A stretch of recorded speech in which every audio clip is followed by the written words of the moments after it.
Welcome to bird media. నేను మీ పవన్ కృష్ణమూర్తి. నిన్న 3 రౌండ్లు అనుకున్నాం కదా. ఆ 3 రౌండ్లో ఒకదానికి చిన్న ఎగ్జామ్షన్ ఇచ్చి ఇవాళ 2వ రౌండ్ వేసుకుందామండి మన బుక్క ఫకీర్ని. గ్రౌండ్ లెవెల్ రిపోర్ట్కి వెళ్ళిపోయాడు. ఆకివీడులో ఏం జరుగుతోంది అని చెప్పి అక్కడికి వెళ్ళిపోయాడు. అక్కడ 144 సెక్షన్ నడుస్తోంది, డ్రోన్స్ ఉన్నాయి, మన దగ్గరికి ఎవరు రావట్లేదు ఇది అని చెప్పని. తమ్నైల్ ఏం పెట్టుకున్నాడంటే ఇవాళ పాప మంచి వీడియోకి హిడెన్ ఎజెండా, మతం పేరుతో రాజకీయం భయపడింది అంటే రఘురామకృష్ణరాజు గారు భయపడ్డారట.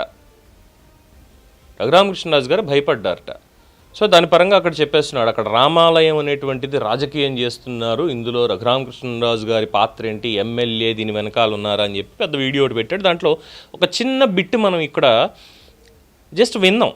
క్రిస్టియన్స్ కాబట్టి ఇక్కడ ఎక్కువ మంది క్రిస్టియన్స్ ఉంటారు కాబట్టి ఇక్కడ రామాలయం కడతాం అనేది కట్టకూడదు అనేది తప్పుడు వర్షం. మరి ఇక్కడ సమస్య ఎందుకు వస్తుంది? What is the problem here చెప్పండి sir. First of all Raghurama Krishna Raju గారు ఒక సండే వచ్చారండి, ఆఫ్టర్నూన్ వచ్చి అప్పుడే చర్చికి వెళ్ళిన వ్యక్తులు కొంత వ్యక్తులు ఆయన వచ్చి అంటే సమాచారం ఏమీ లేదు, సడన్గా వచ్చారు. కార్లో అన్నీ వస్తున్నాయేసరికి కొంతమంది గుమ్ముకూడారు, వచ్చారండి. అక్కడ గుంతెనమ్మ గుడి దగ్గరకు వచ్చారు. వచ్చి ఇక్కడ రామాలయం కడతానని స్టేట్మెంట్ ఇచ్చేసరికి అక్కడ ఉన్న ఒక క్రిస్టియన్ అనే వ్యక్తి, ఇక్కడ మేము క్రిస్టియన్ ఉన్నామండి, ఇక్కడ గుడి కడితే మత విద్వేషాలు వస్తాయని చెప్పి ఆ చర్చికి వెళ్ళే అతను బీసీసీ అన్న క్రిస్టియన్ అతను అలా అన్నాడండి. తర్వాత ఆయన నేను కడతాను, కడితే ఏం చేస్తారు అని అన్నాడండి. కట్టదు సార్ అంటే అక్కడ ఆయనతో పాటు వచ్చిన కొంతమంది వ్యక్తులు కావాలని గొడవ క్రియేట్ చేయడానికి జై శ్రీరామ్ అన్నారండి. చర్చికి వెళ్ళి వచ్చిన వాళ్ళు అప్పుడే ఎలా ఉంటారండి, వాళ్ళ బావాలు వాళ్ళ క్రిస్టియన్స్ వాళ్ళు జై శ్రీరామ్ అంటూ వింటే ఇక్కడ అని చెప్పేసి అక్కడ అలా వాగ్దానం దిగారంటే అయిపోయింది. తర్వాత రఘురామకృష్ణరాజు గారు వెళ్ళిపోయారు. నెక్స్ట్ మేము సార్ మేమందరము కూడా సహోదర ప్రేమతో అందరం కూడా ఉంటాం, ఇక్కడ అన్ని వర్గాలు అందరం కలిసి ఉంటాం, ఏది జరిగినా సరే అన్ని కులస్తులను అందరినీ కలిసి ఉంటాం, బావాలి తక్క సిస్టర్ అట్లా అని పిలుచుకుని అందరితో సమానంగా ఉంటామండి. మేము ఇక్కడ రామాలయం కట్టొద్దు అనడానికి ముఖ్య కారణం ఏంటంటే ఇది గుంతనమ్మ గుడి ఉందని ఉందండి ఎంఆర్ఓ రికార్డులో. కానీ ఏదైనా ఒక్క నిమిషం రామాలయం కట్టొద్దని అనడానికి మీరు క్రిస్టియన్స్ కాదు, మేము ఇది గుంతెనమ్మ గుడి కాబట్టి కట్టొద్దు అంటున్నారు అంతేనా? నిజంగా గుంతెనమ్మ గుడేనా? గుంతెనమ్మ గుడేనండి. ఏంటి మీ దగ్గర ఆధారాలు? మా కులదైవం, మా మాలలకి కులదైవం ఏంటంటే గుంతనమ్మ. ఎప్పుడు కూడా మేము గుంతనమ్మ పండుగ అనేది జరుపుకుంటా, మా తరతరాల నుంచి వచ్చిన మా కులదైవం అండి, జరుపుకుంటా ఉంటాము. రాముల వారి విగ్రహాలు అంటే అప్పట్లో మా మాలలకి దళితులకి రామాలయం ఎక్కడ ఇచ్చారండి మాకు? రామాలయం అనేది మా దళితపేటలో ఎక్కడ ఉందండి? ఎక్కడా లేదు కదా. అది కొద్ది సంవత్సరాల క్రితం ఏం చేశారంటే వైఎస్ఎస్ వాళ్ళు వచ్చి తీసుకొచ్చి పెట్టారండి. 30-40 సంవత్సరాలు అలా ఉంటుందండి. రాముల వారి విగ్రహాలు, సీతారామ విగ్రహాలు తీసుకొచ్చి పెట్టారండి. అంతకుముందు అది గుంతనమ్మ గుడి అండి. మేము అందరం కలిపి గుంతనమ్మ గుడి జరుపుకునే వాళ్ళం. ఏమైనా అక్కడ ఖాళీగా ప్లేస్ ఉంటే అక్కడ కూర్చొని ఎవరైనా చుట్టాలు వచ్చినా పెళ్ళిళ్ళు అవి అంటే మాకు కొంచెం 5 కాలం ఇప్పుడు అంటే కొంచెం డెవలప్ అయ్యాం. కానీ అప్పట్లో పనికి వెళ్ళి వచ్చి ఉండడానికి కూడా ప్లేస్ ఉండేది కాదు. ఏదైనా వివాహం జరగాలని ఏమన్నా జరగాలంటే కొంచెం అక్కడ ఎదుర కూర్చునేవాళ్ళం అండి. అందుకని దాన్ని అలా ఉంచేస్తామండి. తర్వాత ఇంకా ఎవరు కూడా పట్టించుకొని కాలక్రమేణా అలా అయిపోయిందండి.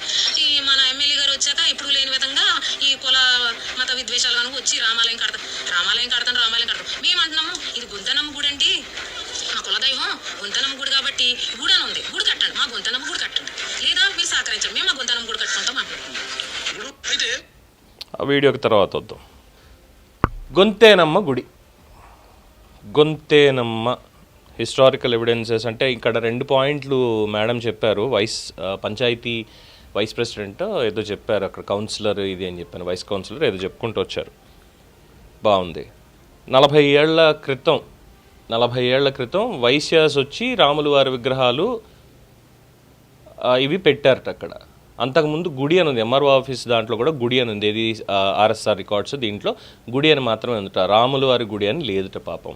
మరి దాని మీద రామాలయం అని మొన్న గతంలో కూడా బయటపడ్డ కీలక ఆధారం అని చెప్పి చూపించాం. ఏ సంవత్సరం ఏంటి, ఆ పెయింట్ ఉంది, దాన్ని ఎవరు ఏం చేశారు అనేటువంటిది. సరే ఇది కూడా అప్రస్తుతం అండి. ఆర్ఎస్ఆర్ రికార్డు ఉంది, అప్పటిదాకా కరెంటు బిల్లు కట్టింది కూడా రామాలయం పేరు మీదే ఉంది, అంతా అయింది. సోదరు చెప్పినట్టుగా మాలల కులదేవత గొంతేనమ్మ అన్నారు. సరే గొంతేనమ్మ గురించి పెద్ద హిస్టరీ నాకు తెలియదు, నేను మొన్న ఫస్ట్ టైం విన్నాను. నేను ఇంతక గూగుల్ చేస్తుంటే గొంతెమ్మ అంటే కుంతీదేవిని గొంతేనమ్మ అంటారట. గొంతెమ్మ కోర్కెలు అంటే కుంతీదేవి అడిగినటువంటి కోర్కెలు ఏవైతే ఉన్నాయో వాటికి సంబంధించి గొంతెమ్మ కోరికలు సామెత చెప్తారు కదా మనకి పెద్దలు, అలాగా అక్కడి నుంచి గొంతేనమ్మ వచ్చింది అనేది ఏదో గూగుల్ చెప్పింది, కొంతమంది వీడియోలు ఏదో చెప్పారు, అక్కడికి అయ్యింది. ఒకవేళ గొంతేనమ్మ కులదేవత, వాళ్ళకి మాలలకి కులదేవత గొంతేనమ్మ అయితే అదే కుంతీదేవి ఆ హిస్టరీ ప్రకారం అయితే కుంతీదేవి ఎవరు? క్షత్రియకాంత. మరి అక్కడ మాలలు, దళితులు ఈ సెగ్మెంటేషన్ ఎందుకు వస్తుంది? వాళ్ళు కూడా క్షత్రియుల్లోనే ఉంటారుగా. కులదైవం నుంచే అంటే ఈ వంశంలో ఉన్నటువంటి మూల పురుషుల్లో అక్కడి నుంచో వస్తుంది, అంతే కదా. అలాగే మల్లికార్జున స్వామి కులదైవం అని చెప్పి అది కూడా ఒక రిఫరెన్స్ ఉంది. ఈ గొంతెమాలయాలు ఎన్ని ఉన్నాయంటే ఒకటో రెండో చూపిస్తున్నారు తప్పితే ఎక్కువ కూడా ఇక్కడ కనిపించట్లేదు. అంటే అది ఎవరు క్రియేట్ చేసుకొచ్చారు? ఇప్పుడు పోలేరమ్మ, ఎల్లమ్మ, గండి మైసమ్మ, ఇలా మనం గ్రామదేవతలు, ఎంతోమంది గ్రామదేవతలు ఉన్నారు. అలాగే వాళ్ళ తమ్ముడు పోతురాజు కూడా ఉన్నాడు. మనకి ఇవన్నీ తెలిసిందే. మన చరిత్ర, మన సాంప్రదాయం, మన గ్రామదేవత అంటే మనం కొలుచుకుంటాం. ఇవన్నీ ఉన్నాయి. సరే, ఇది కూడా ప్రస్తుతం మన బుక్కాగడ వెళ్ళిపోయి కెమెరాలు పెట్టేసి అక్కడ రావట్లేదు, భయపడిపోతున్నారు, దీని వెనకాల ఉన్నటువంటి కుట్ర ఏంటో బయట పెడతాను నేను, సనాతని అని చెప్పి నిన్న కొన్ని బూతులు మాట్లాడాడు. పైగా ఎవరిని నేను తిట్టలేదు అని చెప్పి ఏదో మాట్లాడాడు. ఎంత అయింది? Okay, fine. ఒక ఆలయం శిథిలావస్థకి ఏ సందర్భంలో వెళ్తుంది? ఆదరణ లేక, పట్టించుకోక, పూజా పునస్కారాలు, అక్కడ జనావాసాలు ఇవేవి లేనప్పుడు దాన్ని పట్టించుకోకపోతే అది శిథిలావస్థలోకి వెళ్తుంది. ఇది చరిత్ర నుంచి మనం చూస్తున్నటువంటిది. రెండోది, ముష్కరులు దండయాత్రలు చేసి ఆలయాలని పగలగొట్టి వదిలేస్తే, వాటిని జీర్ణోద్ధరణ చేసుకోకపోతే, పునర్నిర్మాణం చేసుకోకపోతే అవి అలాగే శిథిలాల్లాగే ఉంటాయి. ఇప్పటికి ఎన్నో ఆలయాలు భారతదేశ వ్యాప్తంగా కూలగొట్టబడి, ధర్మం మీద దాడి జరిగి కూలగొట్టబడినటువంటి ఆధారాలు ఎన్నో ఉన్నాయి. ఒక్కొక్కటిగా మళ్ళీ వాటిని పునర్నిర్మించుకుంటూ వస్తున్నాం. సోమనాథ టెంపుల్ దగ్గర నుంచి, గుజరాత్లో సోమనాథ టెంపుల్ ఎన్నిసార్లు కూలగొట్టారు, మళ్ళీ పునర్నిర్మాణం ఎప్పుడు జరిగింది అనేది తెలిసిందే. కాశీ విశ్వేశ్వరరెడ్డి టెంపుల్ ఏం జరిగింది అనేది మొన్న కూడా మనం చూసాం. ఆ జ్ఞానవాపి మసీదు చరిత్ర చెప్పనటువంటి సత్యాలు అనేటువంటి శీర్షికతోటి ఇలా చెప్పుకుంటూ వెళ్తే కొన్ని వేల లక్షల ఆలయాలు ఉన్నాయి భారతదేశంలో. ఇప్పటికీ సగం శిథిలమైపోయి ఆర్కియాలజీ డిపార్ట్మెంట్ అండర్లో ఉండి చారిత్రక ఆధారాలన్న పేరుతో ఉన్న గుళ్ళు చాలా ఉన్నాయి. ఇది ఈ బేసిక్ హిస్టరీ మనకు తెలిసింది. ఇక మూడోది, కావాలని అక్కడ ఉన్నటువంటి ఆలయాన్ని కొంతమంది మత మార్పిడి మాఫియా వాళ్ళు చేసేటువంటిది. కావాలని ఆ ఆలయాలను అక్కడ పాడుబెట్టి చెత్త వేసి, ఎందుకంటే నిన్న అల్లూరు సుబ్రహ్మణ్యం రాజు గారి వీడియో మనం చూసాం. ఒకసారి ఆ వీడియో మళ్ళీ చూద్దాం. ఇప్పుడు ఈ వీడియోలో మీరు చూస్తున్నదే ఆకివీడులో వివాదాస్పదం అవుతున్న రాములవారి గుడి. మీరు చూడొచ్చు, పూర్తిగా డంపింగ్ యార్డ్లా కనిపిస్తుంది. ఇది పూర్తిగా ఎందుకు పనిచేయకుండా శిథిలమైపోయింది. పురాతన రాములవారి దేవాలయం ఇది. దీన్ని శుభ్రపరచుకుని నూతన రామాలయం అక్కడ నిర్మించాలన్నదే హిందువుల ఆకాంక్ష. ఇక్కడ సీతారాములు, హనుమంతుడి విగ్రహంతో పాటు ఓ పక్కగా నందిబొమ్మ కూడా ఉంది. మీరు ఆ విగ్రహాలు కూడా కనిపిస్తున్నాయి. రాముల వారి శిథిలమైపోయాయి. దీని స్థానంలో కొత్త గుడిని ఏర్పాటు చేయాలి అనేది అందరిది. చూసారుగా, అక్కడ చెత్త ఎటువంటి చెత్తో తెలుసా అండి? అది ఇంటికి ఫుడ్ తెచ్చుకొని తిన్న తర్వాత ఆ కవర్లు అందులో పడేసి, ఆ వేస్ట్ అందులో పడేసి ఆ కవర్ తీసుకెళ్ళి ఇసిరేయడం, లేదు ఇల్లంతా తుడుచుకుని ఉల్లిపాయ ముక్కలు, టమాటా ముక్కలు, కూరలు కోసిన ముక్కలు ఇవన్నీ కూడా దాంట్లో వేసి పడేయడం, చిరిగిపోయినటువంటి దుస్తులు, లోదుస్తులు ఇవన్నీ అందులో పాతవి అక్కడికి తీసుకెళ్ళి పడేయడం. ఆలయంలో ఎవరన్నా పడేస్తారు, అందులోనూ కులదేవత ఆలయంలో. ఎందుకంటే మాలలు చాలా సాంప్రదాయబద్ధంగా చాలా నిష్ట పాటిస్తారు. భగవంతుడి దగ్గర కనీసం పొరపాటున కూడా ఒక చిన్న మాట రానివ్వరు, అంత నిష్టగా ఉంటారు వాళ్ళు. మరి అలాంటి వాళ్ళు కులదేవత ఆలయాన్ని ఆ విధంగా ఎవరన్నా చేసుకుంటారా? నాకు ఎంతోమంది మాల సోదరులు తెలుసు, పెద్దవాళ్ళు కూడా తెలుసు, ఆ సామాజిక వర్గానికి సంబంధించి ఎంతోమంది ఎంత నిష్టగా ఉంటారు, ఎంత భక్తిభావంతో ఉంటారు అంటే, ఎంత గౌరవం ఇస్తారంటే వాళ్ళు. అలాంటి వాళ్ళు ఇలాంటి పని చేస్తారా? ఆలయాన్ని పాడుబెట్టి ఆలయంలో చెత్త వేసి అసాంఘిక కార్యక్రమాలు ఇవన్నీ జరుగుతుంటాయి. ఎందుకంటే సోదరు చెప్పిన దాని ప్రకారం అప్పట్లో ఉండడానికి ఇల్లు కూడా లేవు, ఖాళీ స్థలం, ఏమైనా పెళ్ళి పేరెంట్ని జరుపుకోవాలన్నా కూడా అక్కడికే వచ్చి చేసుకునేవాళ్ళం. అలాంటి దాన్ని ఎవరైనా ఉంటే ఇంకా డెవలప్ చేసుకుంటారు. అలాంటిది పూర్తిగా చెత్తతో కప్పేసి సాక్షి పేపర్లో ఆర్టికల్ వచ్చేదాకా కూడా మరి అక్కడ ఉన్నటువంటి వాళ్ళు, అంతకుముందు ఎమ్మెల్యే రామరాజు గారు ఉన్నారు, అంతకుముందు శివరామకృష్ణరాజు గారు ఉన్నారు, ఎమ్మెల్యేగా ఉండికి ఆకివీడు అందులోకి వస్తుంది మరి అప్పుడు ఎమ్మెల్యే గారి దగ్గరికి వెళ్ళి సార్ మాకు ఇక్కడ మా అమ్మ ఆలయం ఉంది, గొంతేనమ్మ ఆలయం ఉంది, మాకు నిర్మాణానికి మాకు నిధులు ఇప్పించండి, లేదంటే మేము కట్టుకుంటాం, మీరు సహకరించండి అంటే శివరామకృష్ణరాజు కానీ లేదు అంటే రామరాజు గారు కానీ ఈ 2 ఏళ్లలో రఘురామకృష్ణరాజు గారు కానీ ఆయన సాయం చేయనన్నారా? సో ఇక్కడ కుట్రర్థం కావట్లా గొంతేనమ్మ గుడి అన్న పేరుతోటి.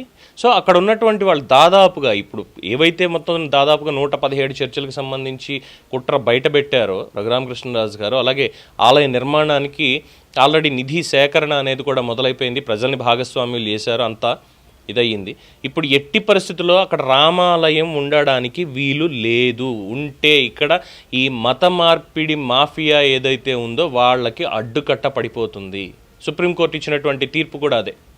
దానివల్ల ఎక్కడ మా పత్యాపారం ఆగిపోతుందో అనేటువంటి దాంతో వెనకాల ఉండి కుట్ర చేస్తూ, అలాగే కమ్యూనల్ క్లాషెస్ క్రియేట్ చేయడానికి రాజకీయంగా కూడా ఇలాంటి బుక్ ఆఫ్ అగ్రిగేట్ లాంటి వాళ్ళని వాడుకొని గ్రౌండ్ రిపోర్ట్ ఇంకోటి అన్న దాంతో చేస్తున్నటువంటి ప్రహసనం.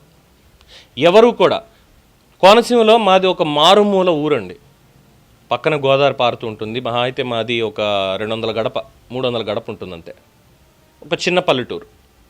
అంటే ఈ మధ్యన 300 గడప వచ్చింది, అంతకుముందు అన్ని పూరిపాకలు లేదంటే పెంకుటిళ్ళు ఇవే ఉండేవి.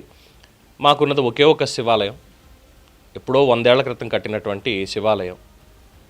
ఒక 10-12 ఏళ్ల క్రితం పూర్తిగా ఎండోమెంట్ వాళ్ళు తీసుకున్నారు, ఎండోమెంట్ వాళ్ళు తీసుకొని జీర్ణం అయిపోయింది, గోడలు ఇవన్నీ కూడా ఇదవుతున్నాయి, ఎప్పుడో కదా కట్టింది, ఇక పైకప్పు కానీ గోపురం కానీ అంత బలంగా ఉండవు అని చెప్పి ఊరందరూ కలిసి ప్రభుత్వానికి మొరపెట్టుకొని, సార్ మేము ఊరందరూ కలిసి మేము చేయాల్సింది మేము చేసుకుంటాం, మీరు కూడా ఏమైనా చేయగలిగితే చేయండి అన్నప్పుడు, సరే మీరు చేయండి అయ్యా, మళ్ళీ ప్రభుత్వం మీద ఎందుకు మరి? ఆ రోజు ఎవరున్నారు గవర్నమెంట్ అంటే కాంగ్రెస్ గవర్నమెంట్ ఉంది, ఆ తర్వాత టీడీపీ గవర్నమెంట్ వచ్చింది, రాష్ట్ర విభజన జరిగి ఆలయాన్ని నిర్మించుకున్నాం, చాలా చక్కగా ప్రతిష్టాపన చేసుకున్నాం. అన్ని సామాజిక వర్గాల వాళ్ళు, అంటే ఇప్పుడు ఏదైతే దశోకాళ్ళు కుల వ్యవస్థను చూసారా అందరూ కూడా, కానీ అక్కడ ఉన్నది హిందువులందరూ కూడా, ఆ కులం ఈ కులం లేదు, హిందువులందరూ కూడా వెళ్ళి అంగరంగ వైభవంగా ఆలయాన్ని మళ్ళీ పునర్నిర్మాణం చేసుకుని ధ్వజస్తంభ ప్రతిష్ట ఇవన్నీ కూడా చేసుకున్నాం. అలాగే మా గ్రామ పంచాయతీకి వచ్చేసరికి మాది ఎస్సీ కేటగిరీలోకి వస్తుంది, అంటే చాలామంది ఉన్నారు కాబట్టి, కొంతమంది బ్రాహ్మలు, కొంతమంది రాజులు, కొంతమంది వైశ్యులు, కొంతమంది కాపులు, కొంతమంది సెట్టిబల్జులు, ఇలా చాలామంది ఉన్నారు. అన్ని వర్గాల వాళ్ళు ఉన్నారు, కుల వృత్తులను బేస్ చేసుకొని అన్ని వర్గాల వాళ్ళు ఉన్నారు. ఎక్కడా ఎవరు భేషజాలకు పోలేదు. అదేంటి పంచాయతీ సర్పంచ్ ఎస్సీ కదా అతను ఎలా వస్తాడు అన్నటువంటి మాట లేదు, చక్కగా గౌరవించుకున్నాం, ఎటువంటి ఇబ్బంది రాలేదు. మరి అలాంటిది ఆకివీడులో, అదే కోనసీమలో అదే ఆకివీడులో ఉన్నటువంటి ఆ రామాలయం 1932 ఆర్ఎస్ఆర్ రికార్డ్స్ ఏవైతే ఉన్నాయో అక్కడి నుంచి కూడా రామాలయమే అని చెప్పి కన్ఫర్మ్ చేసి ఇచ్చినటువంటి రికార్డ్స్ ఇవన్నీ. దీనికి అధికారులు చాలా క్లియర్గా ఇచ్చారు, నోట్ ఆన్ రామాలయం site. As per the revenue record, Fair Land Register, the land in survey number 470/12 is classified as Government Porambok Gudi with a total extent of acres 0.04 cents and the name written on the temple entrance wall is Ramalayam. In the present webland Adangal, the land is also recorded as the government land Gudi with extent of 0.04 cents and Khata number 200000102. As per the registration department data, the encumbrance certificate of adjoining survey number 470/14 shows the sale transaction details of document number 6253/1991 of SRO Undi written Munuganti Ludeyamma to Kaditala Devanamma. In the above EC certificate, the northern boundary of the survey number 470/14 is recorded as Ramalayam site. Ramalayam site. అప్పటి నుంచి ఇప్పటిదాకా రామాలయం రామాలయం రామాలయం అని ఉంటే, సోదరి మరి వారి వయసు ఎంతో నాకు తెలియదు, చూస్తుంటే ఒక 35-40 మధ్యలో ఉంటారు. ఎప్పుడో 40 ఏళ్ల క్రితం, అంటే ఆవిడ పుట్టక ముందు వయసులో ఎవరో వచ్చి రామాలయ అక్కడ విగ్రహాలు పెట్టేశారు అంటూ ఎందుకు ఈ మాటలు మాట్లాడడం, ఎందుకు ఇంత డ్రామాలు?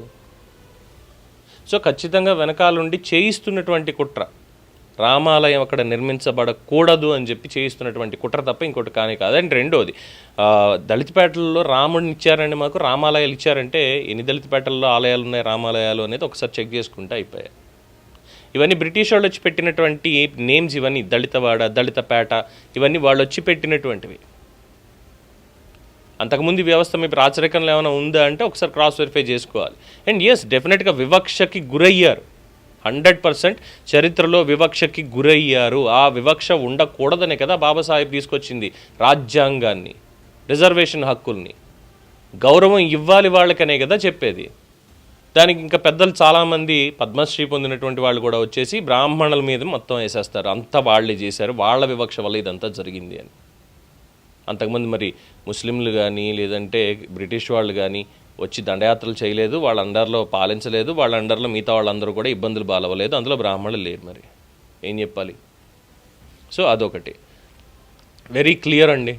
ఉండికి సంబంధించి, ఆకివీడికి సంబంధించి అది రామాలయమే, అది గొంతేనమ్మ ఆలయమా లేదు అంటే ఇంకోట కానే కాదు. ఉన్న రామాలయం దగ్గర వాళ్ళు కావాలని పెట్టుకుని చేసిందేమో కానీ. అలాగే విలువైనటువంటి ఆస్తి ఆలయానికి ఉన్నటువంటిది, అది మొత్తం చెత్త చేశారు. ఆలయాన్ని ఎవరన్నా చెత్త చేస్తారా? Simple question. నిజంగా మా కులదేవతదే, మా కులదైవందే ఆలయం అంటే ఎవరన్నా వదులుతారా? దానికి సమాధానం దొరకదు. సో రఘురామకృష్ణరాజు గారు లాంటి వాళ్ళు వచ్చి, అది కూడా పేపర్లో పెద్ద ఆర్టికల్స్ వేసి పవన్ కళ్యాణ్ గారిని సనాతన ధర్మరక్షకుడు అని చెప్పి ఇష్టం వచ్చినట్టు వాగే ఈ సన్నాసులు ఎవరైతే ఉన్నారో, ఇలాంటి వాళ్ళందరినీ చూసి ఆయన ముందుకు వచ్చిన తర్వాత అక్కడ ఎమ్మెల్యేగా ఉన్నారు కాబట్టి అయ్యో నేను ఎమ్మెల్యేగా ఉన్నప్పుడు ఇలాంటి ఆలయం గురించి నాకు తెలియకపోవడం ఏంటి సంగతి అని చెప్పి ఆయన ముందుకు వచ్చి జాగ్రత్త చేస్తే వెంటనే ఇక్కడ చేయడానికి వీల్లేదు, ఎందుకంటే మా మాఫియాకి, మా పత్యాపారానికి అడ్డం పడిపోతారు కాబట్టి రఘురామకృష్ణరాజు ఇమ్మీడియట్గా ఇది కుట్రని తేల్చేసేయాలి. ఇది దళితుల మీద దాడి అని తేల్చేసేయాలి, ఇది క్రైస్తవుల మీద దాడి అని తేల్చేసేయాలి. ఇది అక్కడ జరుగుతున్నటువంటి కుట్ర. ఎంతమంది ఎలా కుట్రలు చేసుకున్నా ఏం చేసినా అక్కడ రామాలయం నిర్మించి తీరుతారు. అక్కడ ఉన్నటువంటి ప్రజలతోటే, మెజారిటీ ప్రజలతోటే ఖచ్చితంగా. ఆల్రెడీ స్థపతి గారితో డిజైన్ ఇదంతా అయింది. 800 సంవత్సరాలు కనీసం చెక్కు చెదరకుండా ఉండే రీతిలో అద్భుతమైనటువంటి రామాలయం అక్కడ నిర్మించి తీరుతారు. గొంతేనమ్మ గుడి ఎక్కడ సైట్ ఉందో దాని ప్రకారం రెవెన్యూ నుంచి రికార్డ్స్ తీసి అక్కడ గొంతేనమ్మ గుడి నిజంగా ఉంది అంటే గొంతేనమ్మ గుడి కూడా నిర్మించి తీరుతారు. బట్ రామాలయం సైట్లో రామాలయం మాత్రమే నిర్మాణం జరుగుతుంది. ఇది దానికి సంబంధించినటువంటి అప్డేట్. దీని మీద మీ అభిప్రాయం తెలియచేయండి. చూస్తూనే ఉండండి ది బర్డ్ మీడియా.